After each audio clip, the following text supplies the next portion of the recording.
Hi and welcome back to another Onkruid video.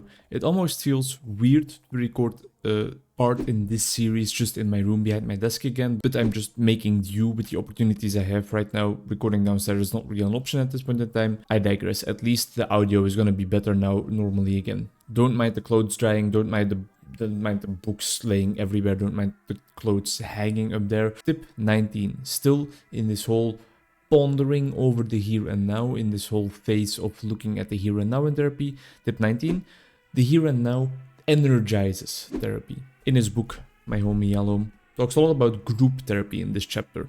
One of his two main endeavors, the other one being existential therapy, and I get why he introduces us to this topic through group therapy, but he then draws the parallel with individual therapy as well. We are the best learners when it comes to our behavior, our identity, who we are as a person, how we act and how we are perceived in others, when we can directly partake in the interaction with others and also observe and analyze those interactions afterwards. But both need to be true.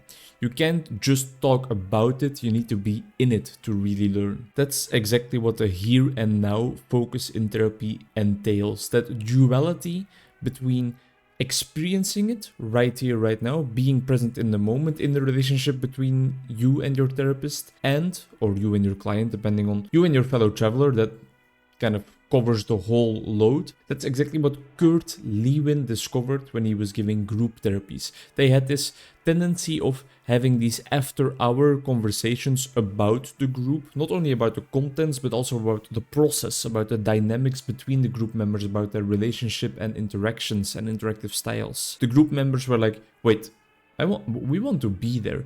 Can we be there? A little bit of hesitation because it was new. That's what always happens in the academic world. Things need to really get lobbied before they can change. A little bit of a traditional conservative view in academic worlds. I digress. They were able to join in on those conversations and they immediately started saying things like, that's not true. Wait, that's not how I said that. No, wait, that's not what I meant there. And the group therapist noticed, okay, we need something different here. We need to have them partake in the here and now and let the interaction be the main focus of what we're doing here again. A group comes to life when the focus shifts from the content, from what is talked about, to the how, to the process, to the way the group members relate to each other, through the atmosphere in the group, to what is really happening right here, right now, in the group therapy session. In so-called encounter groups, so-called by Rogers, the founder of the client-centered school of therapy, this is the whole main goal. This is the whole ordeal is about this, about encountering, about really talking in the here and now with your group members about the process. They want to break through their facades, they want to give and receive very direct feedback, they want to feel intimacy, they want to feel authentically connected to the persons surrounding them, the people surrounding them, I guess. A form of therapy that is proven to be more effective for the group members than just a therapy-focused, more bland, expertise, psychoeducation focused group. The same can be said about individual therapy, with the focus then shifting towards the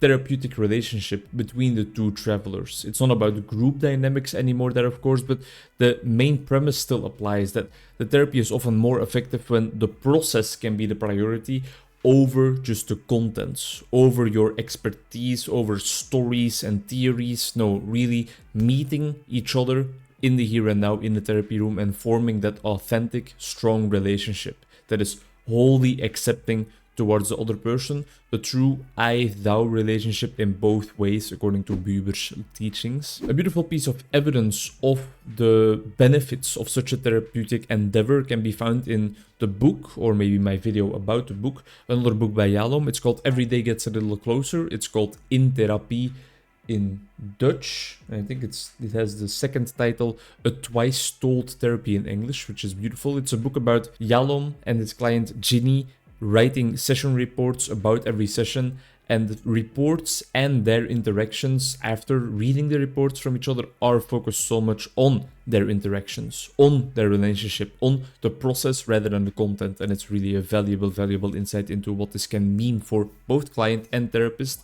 in terms of energizing themselves, in terms of feeling alive again, in terms of feeling motivated to really go through with the therapy. In my therapist education, this is my thoughts on the subject, we have 8 encounter groups in the first 2 years and then 4 more in the last 2 years. And this is such a valuable part of the trajectory that I am in. For 2 entire days, we are put into a room together with a group therapist with the very limited instruction of like, you guys have an hour and 50 minutes, do your thing. You can start. No further remarks, no further questions to be asked, just start. Anything goes, but indeed, the difference is palpable. It's really, you can feel it in the sessions, in the energy levels of everyone involved, between the more interactive, the more reactive, the more process-focused ping-pong conversations, as we've started to call them, we as a group,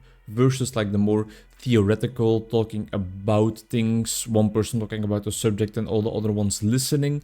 When the interaction really gets going, that's when everybody is awake, that's when everybody is involved, that's when everybody is really, really right there in the moment. In my individual therapies, I notice how clients are often kind of surprised, or they might even get a little scared when I ask them, okay, yeah, but how does that translate into us right here, right now? How does that translate into our relationship? When they are, for example, talking about how they feel unappreciated and unheard by everybody in their life, or when they think that they can't trust anyone because everybody is always hurting them. I'm like, okay, and what about us? How is that right here? From talking about those topics and about what is happening outside of the therapy room in between therapies, all of a sudden they are sucked into the thick of it, you know? All of a sudden we are both there in our process, talking about our process, and they can't do anything else but feel for a second. Feel, yeah, how is that here? What do I feel in relation to Onkruid? What do I feel in relation to my therapist? My clients don't call me Onkruid, they call me Vincent, but